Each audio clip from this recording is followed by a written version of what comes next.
12, 1975. Fall of Phnom Penh, the Khmer Rouge seizes power. April 30th, 1975. Fall of Saigon. The United States Embassy is evacuated. May 1975. Start of tensions between Cambodia and Vietnam. China and the USSR fight for control of Southeast Asia through their respective allies. July 17, 1975. The Apollo-Soyuz space mission underlines the U.S.-Soviet policy of détente. August 1st, 1975. Signature of the Helsinki Accords to try to calm East-West tensions. December 19, 1975. The East German soldier Werner Weinhold deserts to the west, killing 2 border guards during his escape. December 20th, 1975. The GDR demands the extradition of Weinhold to answer for the double murder. Bonn refuses. December 21st, 1975. Border guards are on high alert on both sides of the Iron Curtain.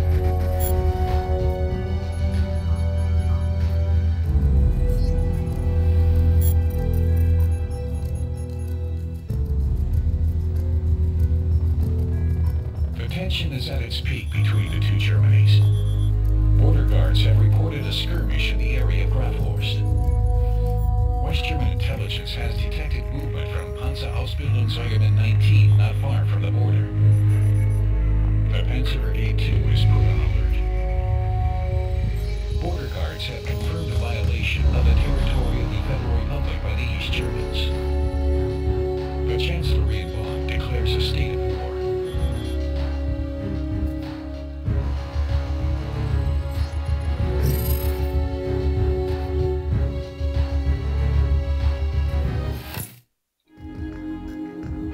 Okay, hello everyone. Major enemy infiltration in the area of Grafhorst. At least 1 mechanized battalion. Armored units have been spotted crossing the Iron Curtain at the crossing point. A border guard patrol group has reported being under enemy fire. It sounds like they need help. Yeah. Alright everyone, welcome to Let's Play of Wargame European Escalation. So you've probably just seen the you've seen the intro. Now we're on the first mission, which kind of act like a tutorial.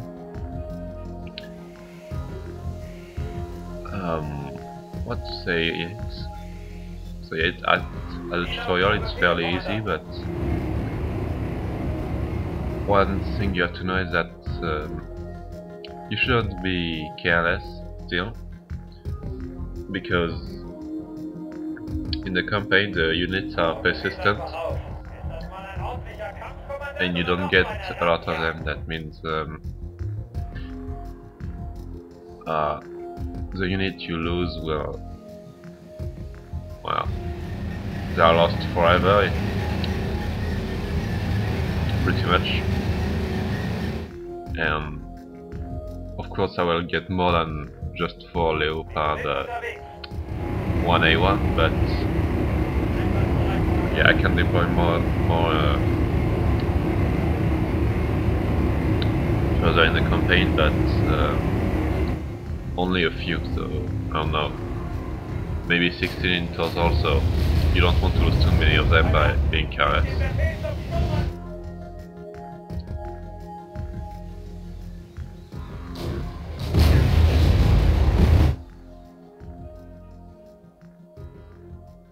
So there are multiple pop-ups to tell you stuff about the game.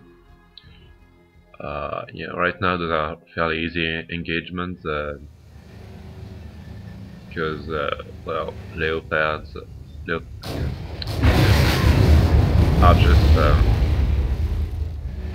playing better than T-34. And yes, those are T-34, the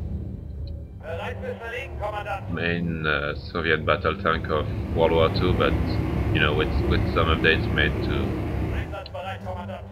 well, still being used to as a very cheap tank. can still be dangerous at close range. But yeah, the Leopard is a more advanced and more expensive tank than the T-34, so they don't have much chance to it, especially at max range. Yeah. About the graphism, I'm not on the highest settings at all. I think I'm on high texture because at medium I thought the image didn't look good enough, so yeah.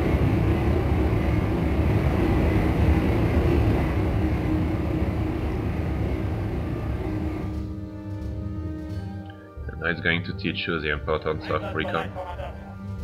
So this is an important thing to note is that well, it's a similarity with Ruse because those games were made by the same developers.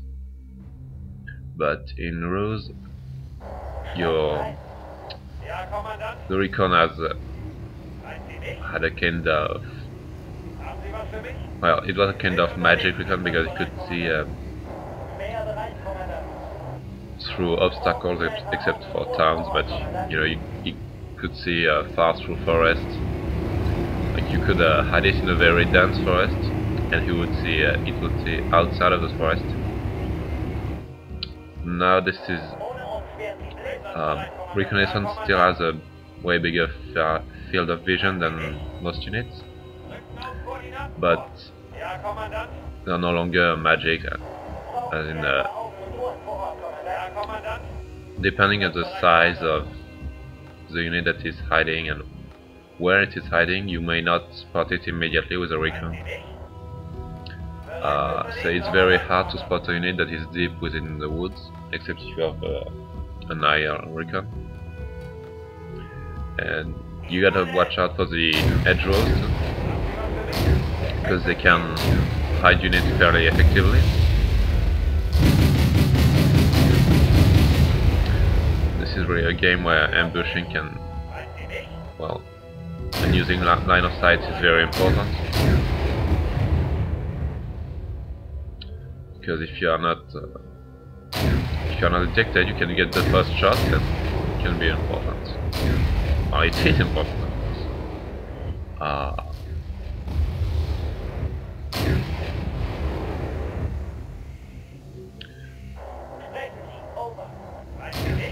But I can talk about it later. So yeah, right now still engaging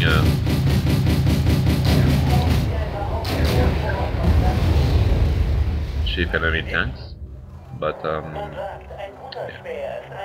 Not that Leopard's 1A1 are very basic tanks also. Probably the cheapest tank the NATO have.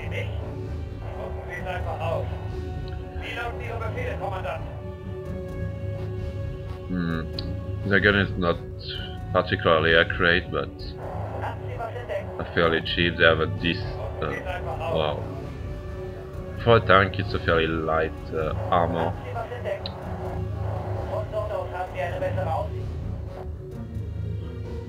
But it's a good value for money tank. The bad thing about it is that it has no MG, so it's completely defenseless against choppers.